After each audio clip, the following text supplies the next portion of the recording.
j'abandonne tout. Oh, j'abandonne tout. Alléluia.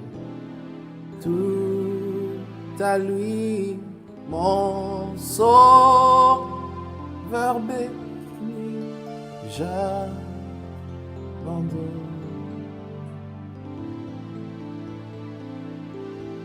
Seigneur, nous te consacrons ces instants. Nous te donnons notre vie, Père. Seigneur, si tu peux seulement en cet instant venir et faire le service, nous nous mettons de côté au nom de Jésus. Bénis tous ceux qui suivent, que tu puisses édifier nos âmes pour l'avancement de notre être en toi. Au nom de Jésus-Christ. Amen. Alors que Dieu vous bénisse. Nous allons, comme prévu, parler de notre thème. La clé de l'homme et celle de Dieu. Pourquoi ce thème? Parce que Dieu et l'homme sont partenaires. Vous allez voir que dans le livre de Genèse, Dieu a tout créé. Il a créé l'homme en dernier. Il a créé l'homme à son image et à sa ressemblance. Dieu avait déjà programmé l'homme de telle manière à ce que quand il devrait activer les options qui sont divines dans l'homme pour que cela puisse marcher. C'est ainsi qu'il a créé l'homme à son image et à sa ressemblance. Pourquoi sa ressemblance? Parce que l'homme a un pouvoir de se décider, de choisir la voie qu'il doit suivre. C'est ainsi qu'en Éden, l'homme a choisi la voie de la perdition, l'homme est tombé. Et tout homme garde ce pouvoir de se décider jusqu'à aujourd'hui. C'est ainsi que quand on vient à Christ, on doit d'abord se décider de le suivre.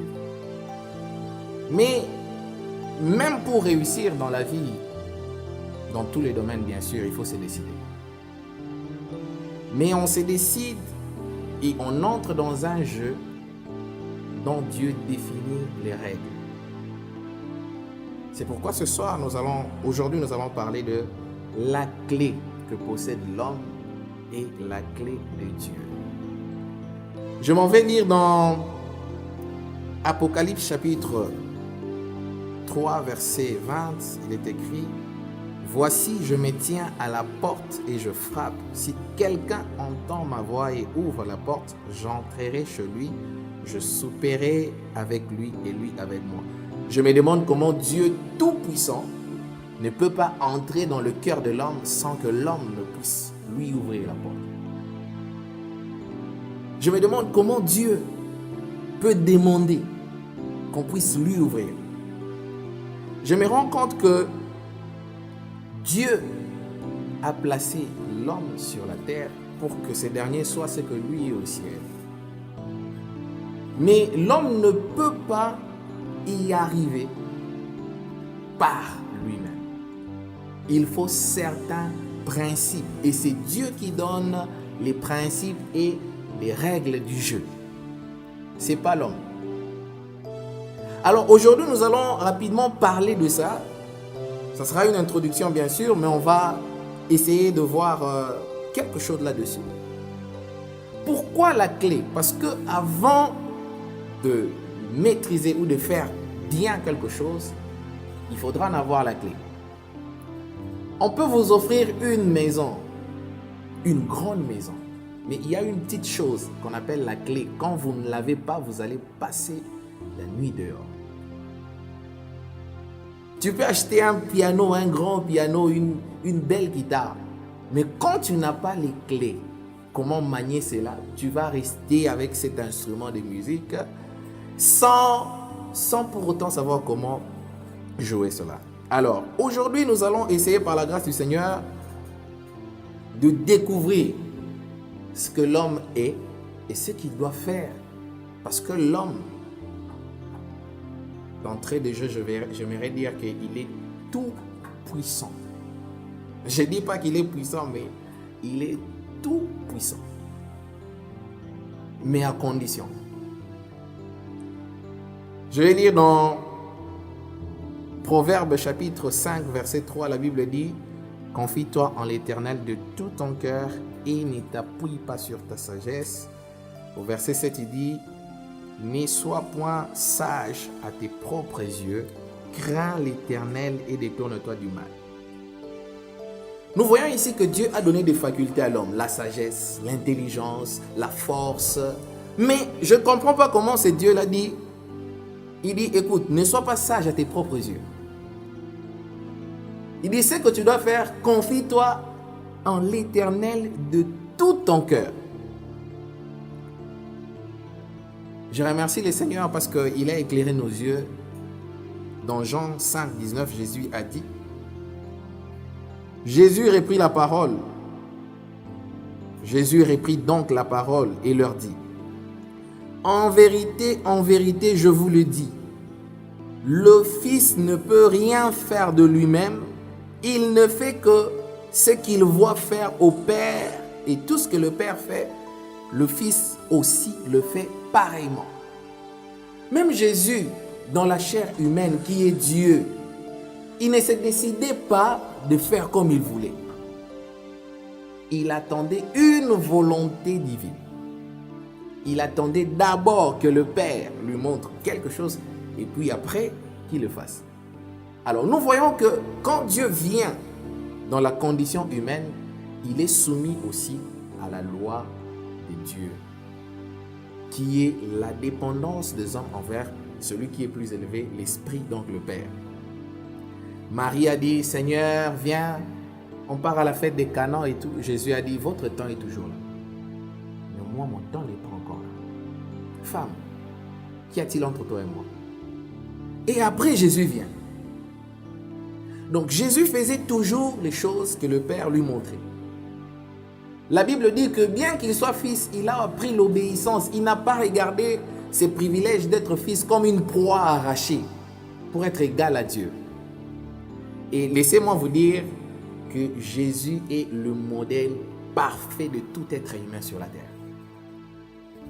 Aussi fort, aussi grand, aussi riche que nous pouvons être, nous ne pouvons pas outrepasser les principes par lesquels Jésus est passé.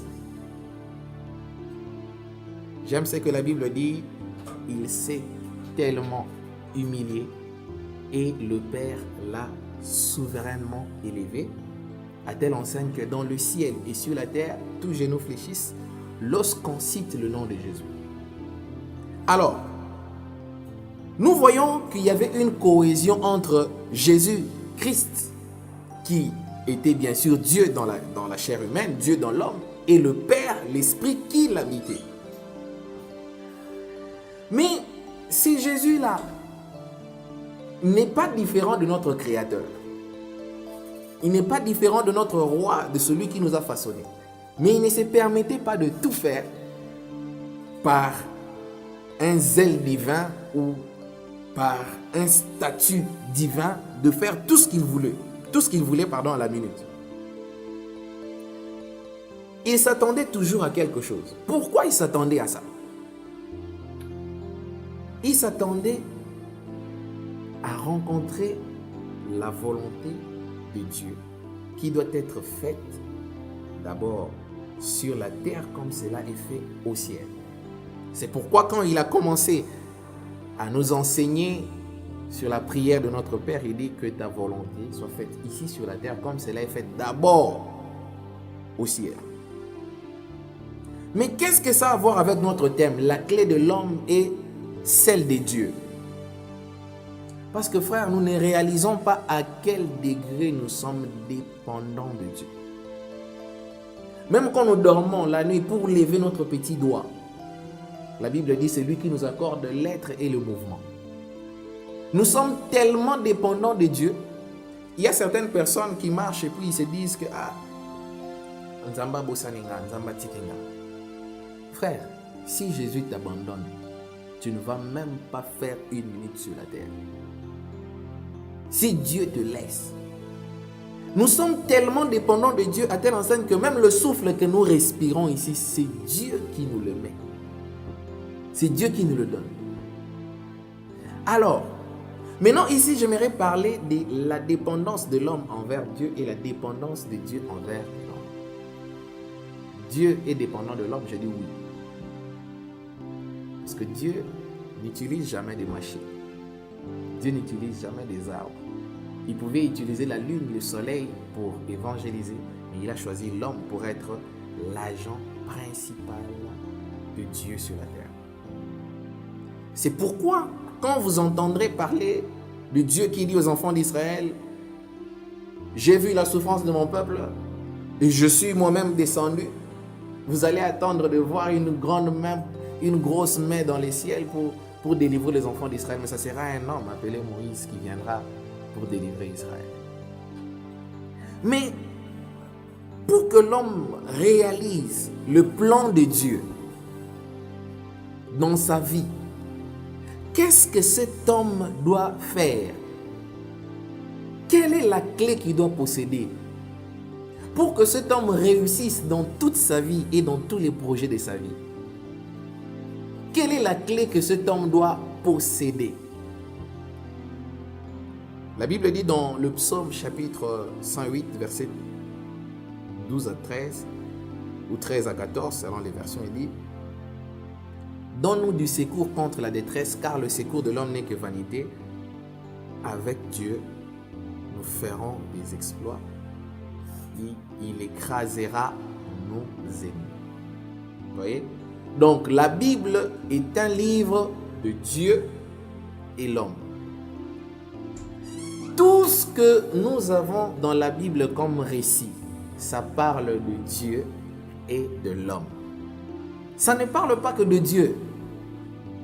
Dieu appela Abraham. Dieu appela Moïse. Dieu dit à Jérémie. Dieu apparut à Paul. Ainsi de suite. Donc l'homme a un rôle très très important dans le plan de Dieu. C'est pourquoi j'aimerais d'abord te dire, tu peux ne pas avoir l'argent, tu peux ne pas être connu, avoir de moyens, mais laisse-moi te dire, aux yeux de Dieu, tu as un très grand prix. Parce que Dieu te considère comme son partenaire. Dieu veut travailler avec toi.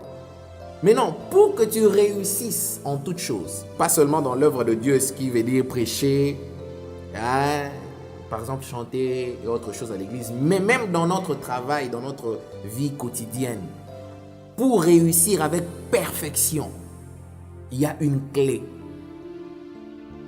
Quelle est cette clé? Il dit que avec Dieu, nous ferons des exploits. Dieu ne dit pas que moi-même je vais faire des exploits ou vous-même vous allez faire des exploits, mais il associe les deux, l'humain et le divin. Parce que Dieu en tant qu'esprit, il ne peut mourir pour personne, il ne peut sauver personne. Il ne peut même pas avoir pitié des gens. Il descend comme la colonne de feu sur le mont Sinaï, il frappe les gens. Mais quand il prend la chair humaine, il compatit. Il meurt pour lui. C'est pourquoi le diable pouvait même s'étonner, les créateurs mourir. Oui, c'est parce il a pris la chair humaine. Il est devenu humain. Alors, ici nous sommes en train de parler de ces dieux-là qui veulent travailler avec l'homme. Mais l'homme, malheureusement, par son attitude, refuse que Dieu traite avec lui. Il ne le dit pas, il ne dit pas, Seigneur, non, je refuse que tu travailles avec moi, mais par son attitude. Pourquoi? Parce que l'homme pense qu'il peut faire quelque chose. Voilà l'échec de l'homme. Or, Jésus a dit, sans moi, vous ne pouvez rien faire. Je vais lire dans la prédication la voie à laquelle Dieu a pourvu pour aujourd'hui, paragraphe 10. Le prophète dit, alors Dieu a pourvu d'une voie pour nous. Dieu aime ses enfants. C'est ce que nous devons comprendre. Dieu aime ses enfants. Il aime son peuple. Il veut les aider. Il veut vous aider plus que vous voulez vous-même être aidé. Dieu veut vous aider plus que vous-même vous désirez être aidé. Excusez-moi, je vis actuellement dans un contexte où j'ai un petit bébé, un enfant. Alors c'est la bataille chaque jour avec sa mère. quand il lui faut porter un vêtement, il croit que c'est lui qui sait là où il doit mettre son bras. Maman dit non, c'est pas là. Et c'est ce que les hommes font tous les jours de notre vie. Non, Seigneur, je vais t'apprendre. Seigneur, tu sais, moi je connais. Seigneur. Parfois, quand on est dans la présence de Dieu, il faut seulement dire à Dieu, Seigneur, je ne sais pas prier. Que le Saint-Esprit vienne prier.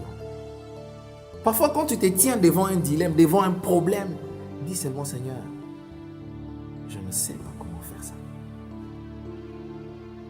Il dit que Dieu veut vous aider plus que vous-même vous désirez être aidé. Si seulement vous pouvez faire pénétrer ça dans votre cœur. Il y a des gens qui pensent que non, Nzambalinga bangote.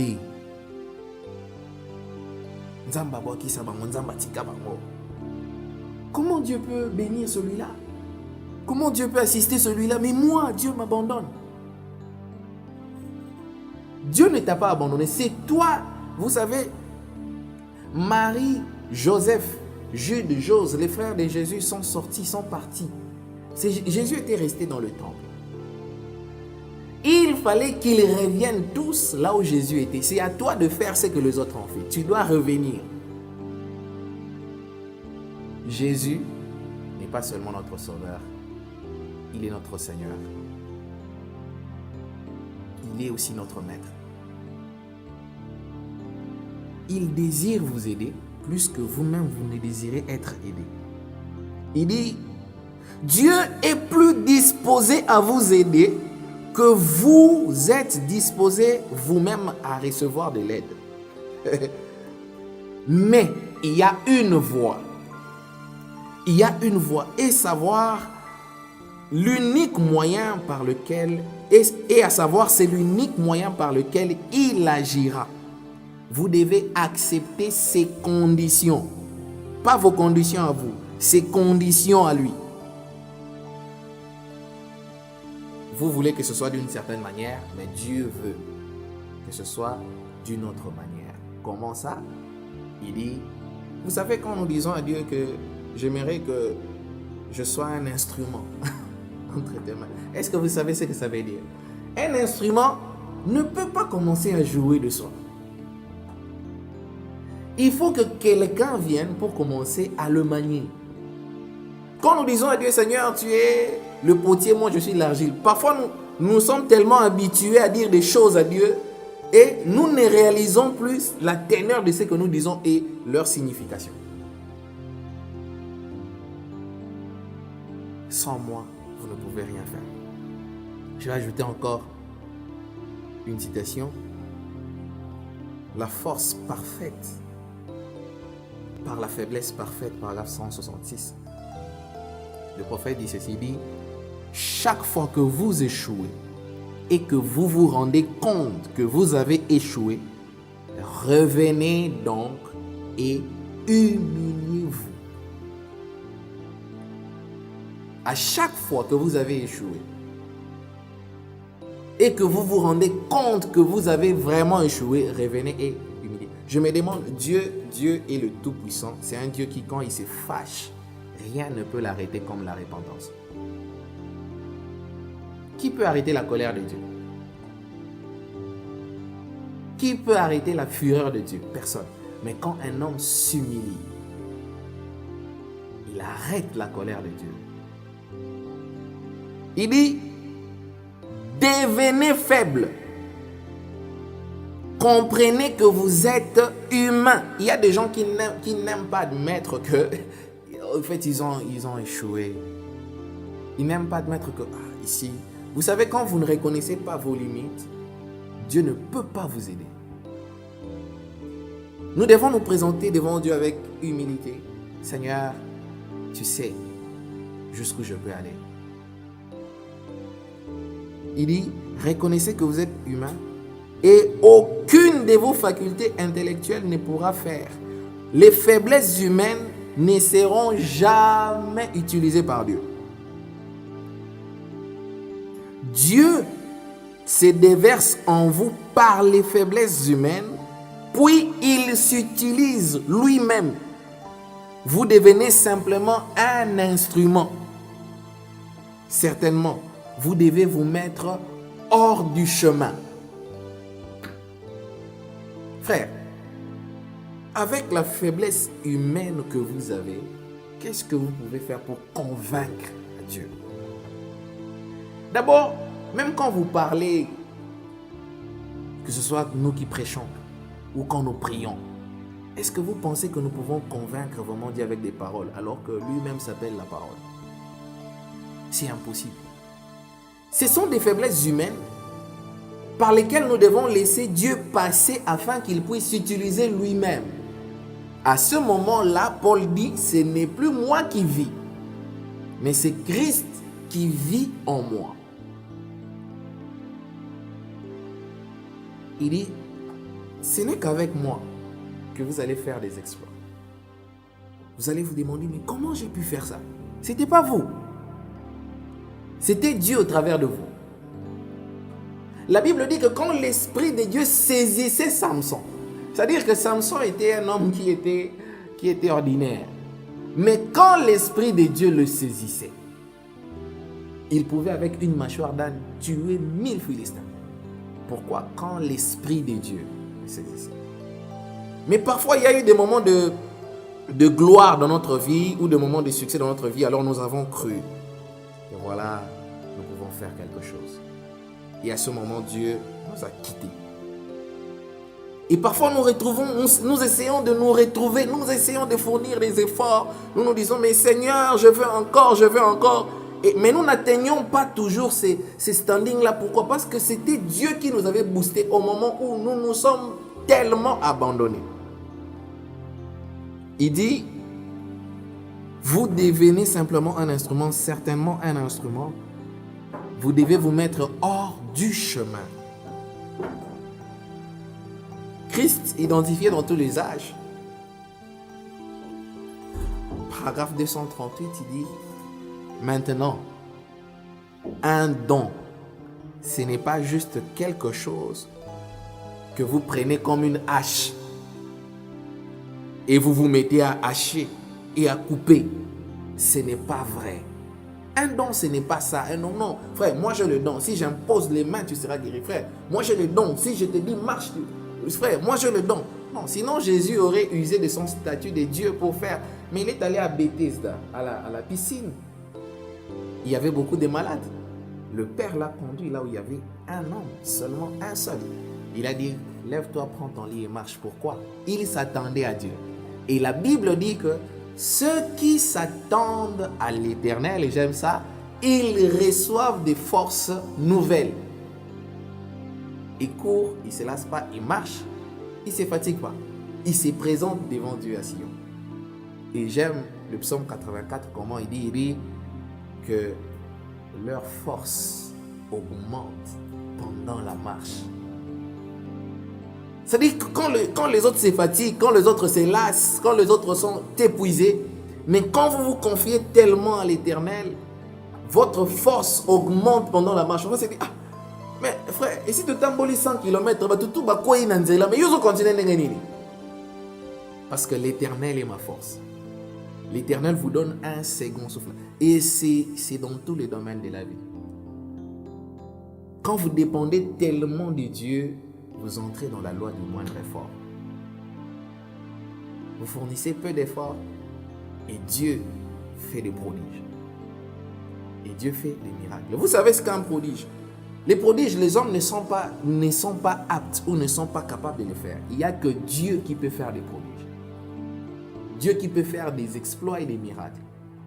Si quelqu'un vous dit que non, moi je fais des miracles et tout ça, Jésus a dit en mon nom. C'est-à-dire que nous sommes dépendants. Mais nous devons comprendre cette dépendance-là. Si nous pouvons nous abandonner. Il dit, un don, c'est juste vous détendre, vous mettre à côté, et alors Dieu entre et vous utilise comme il veut. Dieu entre, il vous utilise comme il veut. Ce n'est pas que quand Dieu entre en vous, Dieu vous utilise comme vous voulez. Non. Dieu t'utilise comme il veut, comme lui veut. Il dit, un don, c'est se mettre hors du chemin. Donc vous voyez, quand un micro est là, il ne peut pas parler de lui-même. Il faut que quelqu'un soit derrière ces micros, alors vous allez entendre maintenant sa voix. C'est comme ça, quand on dit j'ai un don, cela veut dire je suis un vase. Cela veut dire je suis un canal. Le canal ne peut pas se glorifier. C'est pourquoi Jésus a dit que lorsque vous aurez fait des œuvres, vous allez dire quoi? Serviteur inutile.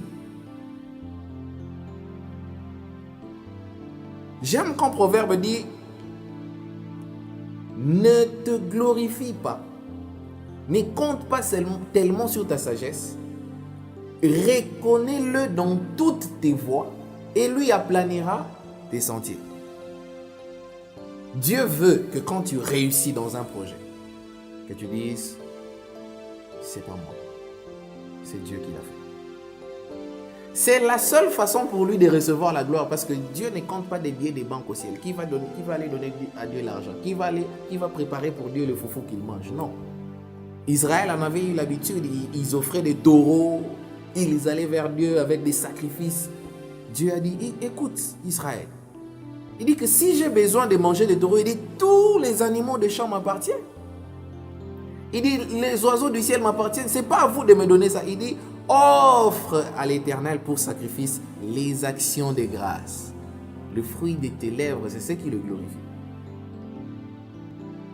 Mais nous, qu'est-ce que nous disons? Ah frère, au salaire qui en très bien, au sentir. Hein? Dieu n'a plus de part. Dieu n'a plus de part.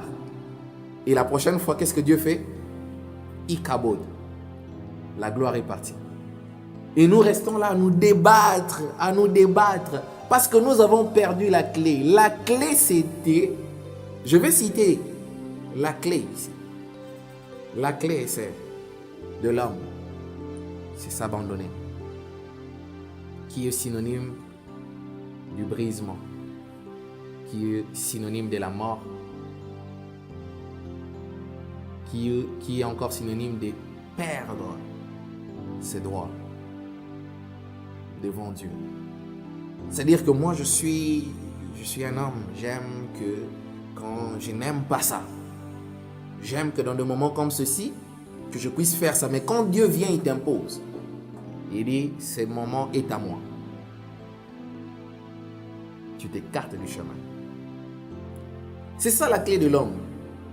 Savoir s'abandonner. Savoir se laisser briser. Savoir se laisser conduire. Et la clé de Dieu, c'est le miracle. C'est le paradoxe. Ce sont les exploits. Il continue, il dit, eh bien, il vous faut vous mettre hors du chemin. Peu importe ce que Dieu peut faire ici, il doit le faire aussi pour vous. Peu importe combien il peut me oindre, il doit aussi vous oindre. C'est-à-dire la personne qui vient pour qu'on prie pour elle, pour qu'un miracle se fasse. Celui qui a le don des miracles croit. La personne aussi pour qui on prie, il doit avoir la foi. Sinon, ça sera, c'est tel pasteur qui fait des miracles. Même quand il n'a pas la foi, frère, ne t'en fais pas, il va faire. Or, Jésus demandait aussi la foi. Un jour, il a chassé les gens dans la maison de Pierre parce qu'il avait besoin des gens qui ont la foi. La femme cananéenne est venue, dit, femme, ta foi est grande, reçois ce que tu veux. Les centeniers est venu, Jésus a dit, ta foi est grande. Donc nous voyons ici que ce n'est pas l'effort humain, c'est Dieu au travers de nous. La force parfaite par la faiblesse parfaite, un sermon de frère William Marion Branham. Le paragraphe 98, il dit, voilà la chose. Nous le retenons dehors. Nous retenons Dieu dehors. Il dit, nous le repoussons. Dans Apocalypse chapitre 3, verset 20, il est écrit que Jésus toque à la porte. Mais il dit, nous le repoussons. Du plus pauvre d'entre nous au plus riche d'entre nous. Du plus petit au plus grand. Nous tenons Dieu dehors de nos vies à cause de notre moi. à cause de notre moi. Frère, on va ça là, tant on a les cas. On va à ça là, tant on a aux oies. Il dit que nous retenons Dieu dehors à cause de notre moi. L'homme que Dieu avait prédestiné pour des exploits, comme il est dit dans le psaume 108. L'homme que Dieu avait prédestiné pour des prodiges, pour des grandes choses. Il commence à faire des choses à peu près. Il est maintenant limité. Pourquoi? Parce qu'il ferme à Dieu, la personne qui a la capacité de faire des exploits, la porte. Il lui ferme la porte. Pourquoi? À cause de mon moi. Il dit, j'ai souvent dit, mon plus grand ennemi, c'est William Branham. C'est celui qui fait obstacle à Dieu. C'est lui qui devient paresseux. C'est lui qui en arrive parfois à penser qu'il peut faire quelque chose à ce sujet. Quand il est fait, cela enlève Dieu du tableau. Mais quand je peux me débarrasser de ce gars-là, quand je peux le mettre hors du chemin, c'est alors que Dieu peut venir et faire des choses dont William Branham n'en sait rien. Le plus grand ennemi de Neville, c'est Neville. L'apôtre Paul dit que mon plus grand ennemi, c'est mon propre moi. C'est pourquoi quand Nicodème vient à Jésus pour qu'il puisse coopérer, Jésus dit non, tu dois d'abord commencer par mourir. Il dit quand je peux me débarrasser. Est-ce que vous savez, quand nous disons à Dieu, Seigneur, écarte-moi du chemin, vous savez ce que ça veut dire? Ça veut dire que si Dieu t'écarte du chemin là, même s'il ne va pas t'utiliser pendant le culte, tu dois accepter ça. Tu as demandé que lui, il veut faire de toi un paillasson. Tu acceptes ça parce que tu avais demandé, mais regardez, ah Seigneur, vraiment aujourd'hui, comment ça n'a pas marché? Mais c'est ton œuvre ou c'est l'œuvre de Dieu? Parce que toi, tu as prié, écarte-moi du chemin. Alors, si Dieu avait vu le bon endroit à t'utiliser, c'était que tu sois ce jour-là un paillasson. Et donc, nous ne vivons plus pour nous-mêmes, nous vivons pour Dieu. Il dit, si je peux écarter ces gars-là du chemin, si je peux écarter le moi, le Neville, le monsieur qui connaît tout, si je peux l'écarter du chemin, il dit, c'est alors que Dieu peut vous utiliser. C'est alors qu'il peut utiliser n'importe qui parmi vous. Branham ne dit pas que non, Dieu va seulement m'utiliser moi. Non. Il dit tout homme, si vous vous abandonnez, si vous renoncez à vous-même, il dit Dieu va maintenant vous utiliser. Bien sûr, dans tous les domaines, dans les domaines dans lesquels vous œuvrez.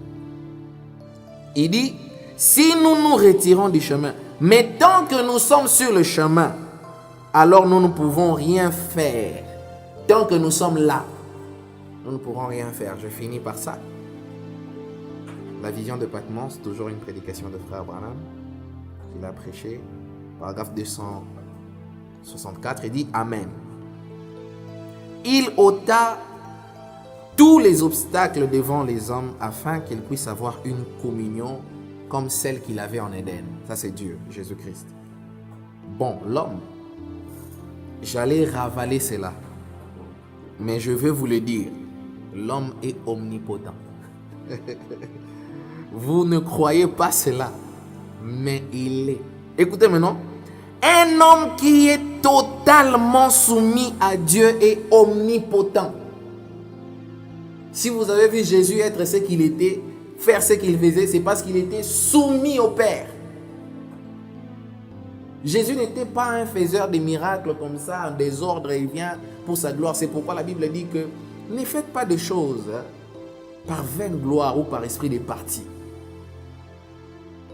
Non, moi je vais faire, on va me voir que je suis un très grand homme. Il dit, quel est cet homme qui est omnipotent? Un homme totalement soumis à Dieu. Il continue, il dit, n'a-t-il pas dit dans Marc chapitre 11 verset 22, quoi que vous demandiez, si vous ne doutez pas dans votre cœur, cela arrivera. Vous obtiendrez ce que vous avez demandé. Que se passe-t-il lorsque deux omnipotents se rencontrent? Là, c'est l'omnipotent homme et l'omnipotent Dieu. Maintenant, comment manier l'omnipotence humaine? La clé, c'est l'abandon. La clé, c'est le brisement. La clé, c'est la mort. Quand vous mourrez, frère, vous rendez Dieu dépendant de vous. Parce qu'il peut vous utiliser n'importe quand. Vous êtes mort. Mais quand vous vivez encore,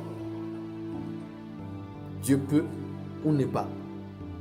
Il dit maintenant, quand deux omnipotents se rencontrent, lorsque Dieu et l'homme se rejoignent par l'omnipotence, quelque chose doit se passer.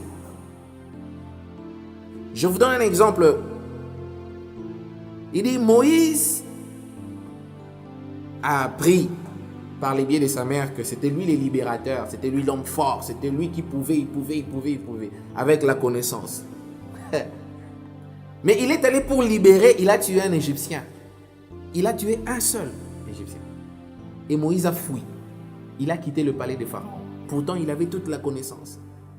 Mais il lui fallait 40 ans dans le désert pour qu'il soit vidé de sa connaissance-là, égyptienne, pour qu'il rencontre la colonne de feu pendant 5 minutes. Il dit, mais Pharaon est armé. Comment moi je vais aller là-bas? Dieu lui a dit quelque chose que j'aime beaucoup. Je serai avec toi. Donc, ce qu'il fallait à Moïse, ce n'était pas la connaissance égyptienne que sa mère lui avait appris. Ce n'était pas les arts martiaux. Ce n'était pas sa capacité, parce que Moïse c'était presque un général, c'était presque le futur pharaon. Ce n'était pas tout ça. Ce qu'il fallait, c'était un brisement au buisson ardent. Ce qu'il fallait, c'était juste la mort en soi-même. C'est pour dire, Seigneur, tu sais, Moïse a commencé à présenter à Dieu ses défauts, ses manquements. Seigneur, je ne sais pas parler. Seigneur, tu sais que je ne suis pas apte. Seigneur, tu sais que Pharaon me recherche. Dieu lui dit, je serai avec toi. Donc, quand Moïse venait en Égypte pour délivrer les enfants d'Israël, alléluia, c'était pas Moïse, c'était la main puissante de l'Éternel qui descendait en Égypte pour délivrer Israël sous la forme de Moïse. Parce que Moïse s'est vidé dans le désert.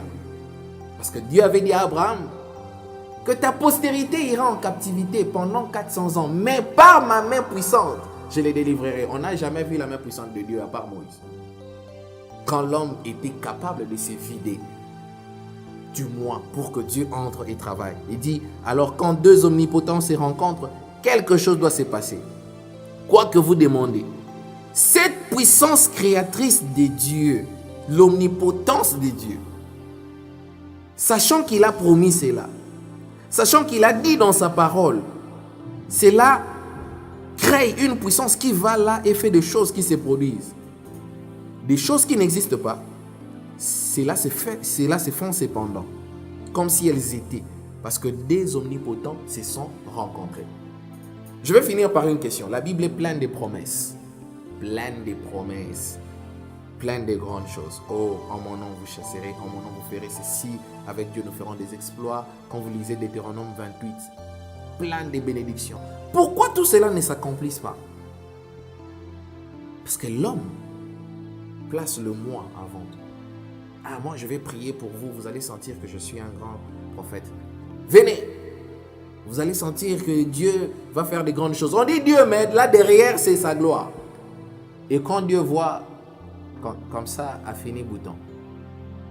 Et vous allez voir, on a appelé des gens, on a fait des grandes publicités. J'aime comment l'apôtre du 7e saut, le pasteur Life, dit souvent que si Jésus est Seigneur, mais laisse qu'il descende et qu'il sauve. Vous allez faire des publicités pour Jésus, mais après on vient à la campagne, il n'y a rien. Pourquoi? Parce que vous êtes affichés. Si on peut faire arrière-plan, Dieu peut nous aider. Si on peut s'écarter du chemin, alors, quand le prophète dit que l'homme est omnipotent, nous devons comprendre que c'est quand l'homme peut abandonner ses droits à Dieu. Il devient tout puissant. À ce moment-là, frère, vous ne pouvez vous imaginer ce que Dieu peut faire quand vous vous laissez entre ses mains. Vous ne pouvez jamais vous imaginer la force des frappes de Dieu quand vous vous abandonnez entre ses mains. Vous ne pouvez jamais vous imaginer sa puissance d'action. lorsque vous vous soumettez totalement à lui. Le problème, c'est que nous voulons tellement tenir. Or, si nous voulons être forts, nous devons lâcher. Nous devons lâcher prise. Mais nous voulons tenir, nous voulons nous accrocher. Des Seigneur, je m'accroche ici, je veux ces miracles. Et il n'y a rien. Mais quand on s'abandonne, on impose juste la main. La personne s'élève, marche, parle. Parce que nous ne sommes que des panneaux publicitaires. Mais c'est Jésus notre destination finale. Parce qu'un panneau indique. Mais nous, les panneaux indicateurs, nous devenons nous-mêmes la destination. Alors Dieu, comme il sonde les cœurs et les reins, quand Dieu voit les intentions, à ce moment, l'Église perd sa puissance. Pourquoi? Parce qu'on ne donne pas à Dieu sa vie. Est-ce qu'on a compris le concept de donner à Dieu sa vie? Quand on dit donner à Dieu sa vie, ça ne veut pas dire que nous allons commencer à aller à l'église. Non, ce n'est pas ça. Ça veut dire que nous avons perdu notre vie, notre prestige. Nous avons perdu tous nos sens d'être humain et d'être lucide. C'est-à-dire, il en fait ce qu'il veut. Quand Dieu nous a donné sa vie, vous avez vu ce qu'il a fait? Il est monté sur le bois du Calvaire. Il est mort. Mais quand nous nous disons, Seigneur, nous te donnons notre vie, nous ne voulons pas mourir. Alors que la nouvelle naissance, c'est la mort en soi-même. Alors, l'omnipotence de l'homme réside dans l'abandon. Vous voulez savoir à quel point vous pouvez tenir fort? Découvrez à quel point vous pouvez lâcher fort et laisser Dieu agir. J'aime frère Branham qui dit que le chemin de monter, c'est de descendre. Et le chemin de descendre, c'est de monter. Il y a un prédicateur qui, on l'a appelé pour prêcher. Il monte à la chair avec beaucoup de courage. Il dit, aujourd'hui, ça sera chaud. Vous allez sentir. Il a commencé à prêcher. L'auditoire était comme une morgue. Et lui-même, il n'a même pas fini sa prédication. Il a arrêté de descendre. Branham dit, s'il était monté comme il est descendu, il serait descendu comme il était monté. Parfois, notre vie, c'est ça. Si nous pouvons un peu mettre de côté ces prétentions pour dire que Jésus va faire. Jésus le sait, moi je ne sais rien. Il aime ça. Il aime la première place et toutes les autres places importantes. Alors, je pense que c'est la clé pour l'omnipotence humaine. Quand nous pouvons nous abandonner. Quand nous pouvons nous laisser comme Jésus qui ne faisait rien, absolument rien. Il s'attendait au Père. Je pense que si nous saisissons, parce que c'est l'homme qui tarde, Dieu est prêt, Dieu veut nous aider plus que nous-mêmes nous désirons être aidés. Je pense que Dieu est prêt. C'est nous qui retardons. Seigneur, par ton attitude, nous avons banga yo. Ce qu'on peut se le quoi na zo banga yo. Ah banga yo. Parfois Dieu te regarde et dit non. Lui non. Mais Dieu en a. Frère, je crois que pour ce soir et pour aujourd'hui, la grâce de Dieu est avec nous. Et Dieu nous apprend. Dieu nous apprend une chose, c'est qu'à revenir à lui. Mais cette fois-ci, nous devons revenir à lui haut le main. Pour les Seigneurs, tout à toi, j'abandonne. Vous savez, même si votre ennemi était tellement fâché contre vous, mais quand vous levez les mains, vous jetez les armes, on fait la paix. Et Dieu est prêt à vous utiliser à ce moment-là. Que le Seigneur vous bénisse. Passez un bon moment, un grand shalom sur vous. C'était le pasteur Neville Kanono pour les tabernacles de Dieu humain. Et bonne suite de nos programmes, toujours avec notre chaîne Token que nous saluons. Frère Manassé, que Dieu te bénisse richement et que Dieu bénisse vous tous qui avez suivi cette prédication. Nous vous invitons aussi à vous abonner massivement à notre chaîne afin de recevoir toujours des notifications quand nous aurons de nouvelles prédications. Que Dieu vous bénisse. Bye bye.